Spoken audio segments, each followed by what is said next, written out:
Hi there.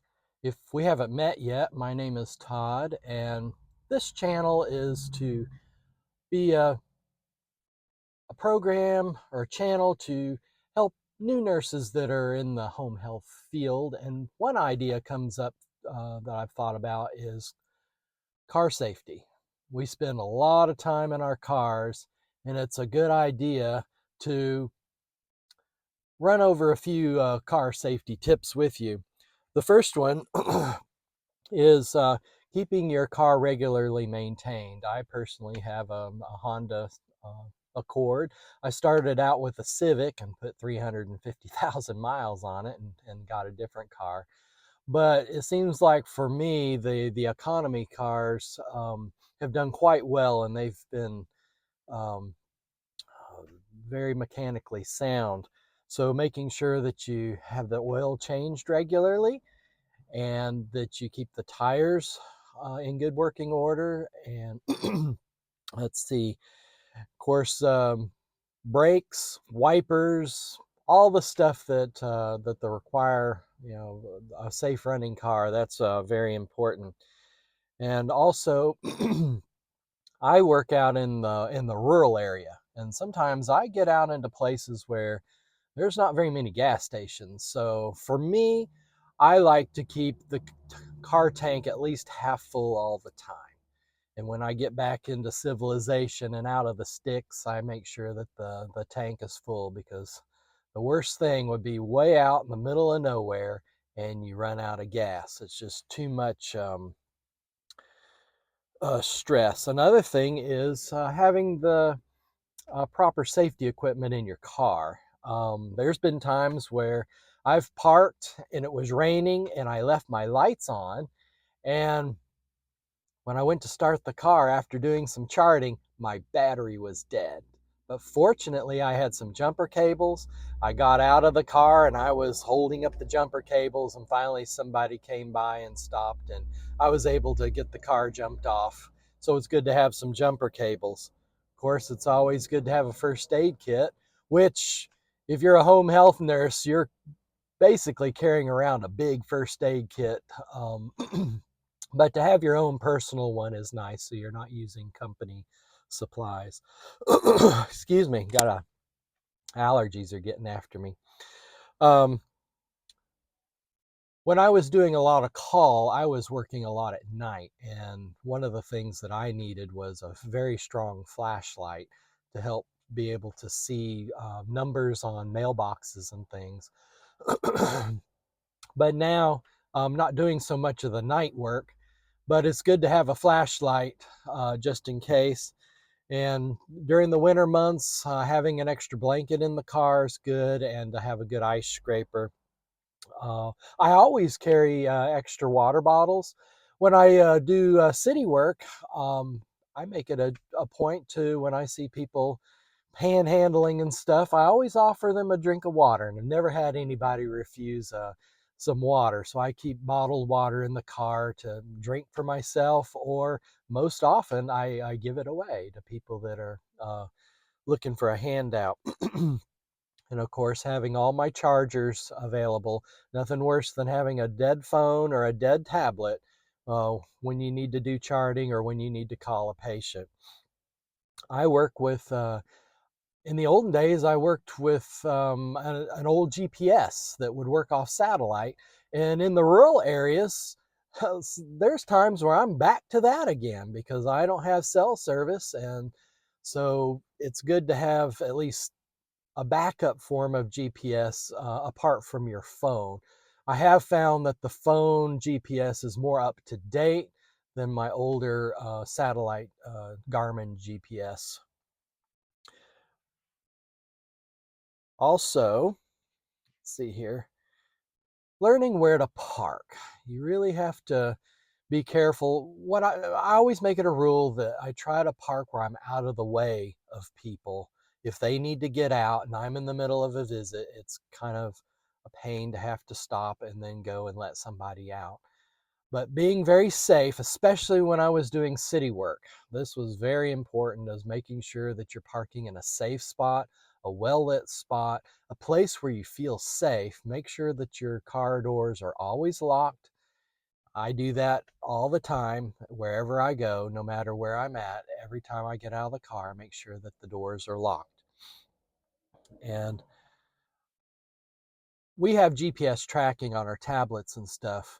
And our office has a code word that if we were to call into the office and we give this patient code word, the office immediately knows that you're in trouble and they're going to send help out to you, especially if you're in a situation where you can't get out of the house, but you're saying, you're going to, call a patient about a patient. And if you can get on the phone, you can get some help there. That's what our patients do.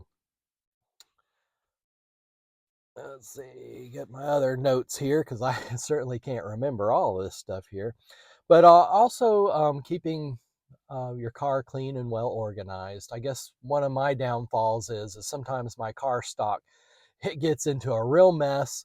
And when I need a particular item, such as a Foley catheter or a certain type of dressing, I spend about 5 minutes rummaging around, destroying all my car stock. So it is really nice to have it organized so that you immediately can go into your car stock in the trunk and get exactly what you need without wasting a lot of time. And then also be prepared for the unexpected. I have had flat tires and I have learned how to change a tire. I know maybe for others it might be more advantageous to have AAA or roadside assistance, but for me, working out in the rural areas, you won't see anybody for hours. And so it's a good idea that maybe you could get with somebody and at least practice changing a tire at least once, so that when it comes down to that's all you've got, you're able to get out there and change a tire, because flat tires do happen. It's happened to me twice so far. And then I guess the biggest thing is just trusting your instincts when you're out and about. If anything feels off or unsafe, or you have a gut feeling that this is not right, don't ignore it, because it's real. And home care, they have a lot of benefits and pros to it, but there's also some areas that it's sometimes you have to really think about your safety, because you're out there by yourself. It's not all bad, but being street smart is a good idea. And then also the weather. In my area, I live in a valley and it gets flooding a lot, especially in the springtime. And being very safe about crossing water. I I had a bad experience where I almost got stuck in a creek that had overflowed a country road. I was so close to the patient's house. My gut feeling said, no, you better not do it. And I did it. And on the return trip out of the house, I was desperate to get home. And I probably went through water that was almost too deep, and it could have been a real disaster. And so from that experience, I learned that it's not worth it to ever drive through flooded water, because not only can it can potentially drown you. So that's one thing that I think about. Also, storms and things, just be mindful of the weather.